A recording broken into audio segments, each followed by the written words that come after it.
Today, we're diving into perimenopause, and specifically 10 surprising signs you might be in it, even if you're still getting your period like clockwork. So, if you've been feeling, just a little bit off and you can't quite figure out why, then this is definitely for you. Okay, let's just start right here. Do any of these sound familiar? Because, these are actual things women hear from their doctors. It's so frustrating, isn't it? So invalidating. And it can really make you start to wonder, is this all just in my head? That is the big question, right? It's what we're going to get into today. You know your body better than anyone else, and when you feel like something is fundamentally shifted, there's almost always a reason. So let's connect those dots. So let's start with that feeling, that really persistent but kind of hard to pin down feeling. It's usually not one big, obvious thing, but more like a bunch of little shifts that just leave you feeling, well, different. Maybe you're waking up in the middle of the night, your heart just racing, and for no reason at all. Or maybe you're walking into a room and you just completely forget why you're there.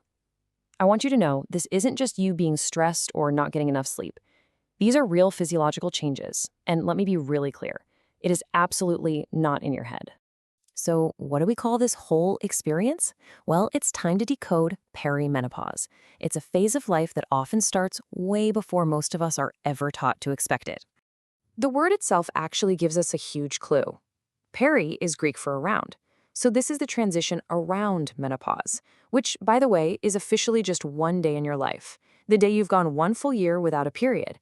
But this transition, it can kick off much, much earlier than you'd think. For a lot of women, it starts in their late 30s or early 40s, and it can last for about 4 years on average. Now, this slide is so important because it just smashes everything we thought we knew. The idea that you're too young? Not true. It can absolutely start in your 30s. Thinking you have to have hot flashes? Nope. About 20% of women actually never get them. And here's the biggest one. Your periods can still be totally regular. Oh, and getting a single hormone test to check? It's not going to tell you much because your hormones are fluctuating like crazy day by day. So what's behind all this? What's the culprit? It all comes down to the fluctuation and the eventual decline of estrogen. And this is why the symptoms are so all over the place. Estrogen receptors aren't just in your uterus and ovaries. They're in your brain, your joints, your skin, your bladder, your bones. They're literally everywhere. So as estrogen levels start to change, your entire body feels it. Okay, so let's get into the nitty-gritty. We've pulled together the 10 most common and often the most surprising signs, and we've grouped them into 3 key areas of your life that get hit by these hormone shifts. First up, your mind and your mood. See, estrogen helps regulate chemicals in your brain like serotonin and dopamine, the feel-good stuff. So when it starts fluctuating, you might get this new anxiety that comes out of nowhere or really intense mood swings. And that frustrating brain fog where the word is right on the tip of your tongue but you just can't grab it? Yep. And of course, the classic, waking up at 3 a.m. for no reason at all. That is a hallmark of these changes. Okay, next, let's look at your body. Are you feeling kind of creaky all of a sudden? Well, estrogen helps keep inflammation down and supports your joints, so new aches and pains are super common. It also plays a big role in your metabolism, which is why it can suddenly get easier to gain weight, especially around your middle. And yeah, things like your hair, your skin, your sex drive, and even your bladder health. It's all connected back to those shifting estrogen levels. And finally, let's talk about your actual period. While some women get those classic missed or irregular cycles, a lot of us notice other changes first. Like your cycle might get shorter, coming every 25 days or even less, or your flow could suddenly get way heavier and last longer. New cramps or cramps that are way worse than before are also a huge sign that things are shifting. This right here is such a critical point.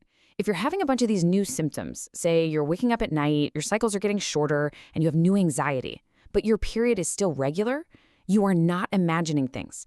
Researchers actually have a name for this: very early perimenopause.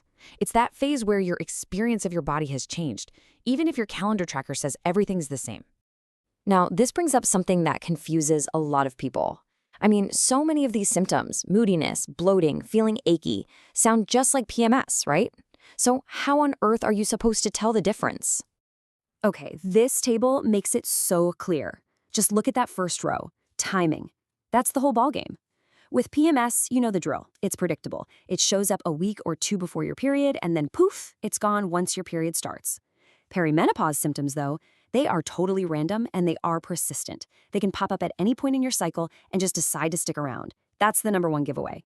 Look, Just understanding what's going on is a huge, powerful first step. But knowledge is even better when you can do something with it. So let's talk about what comes next, your path forward from here. So what can you actually do? First, track everything. Seriously. A simple daily note on your phone about your physical and emotional state creates this amazing record to show your doctor. Second, try to find a clinician who's trained in menopause. Not all doctors are, and finding one who really gets it can be a total game changer.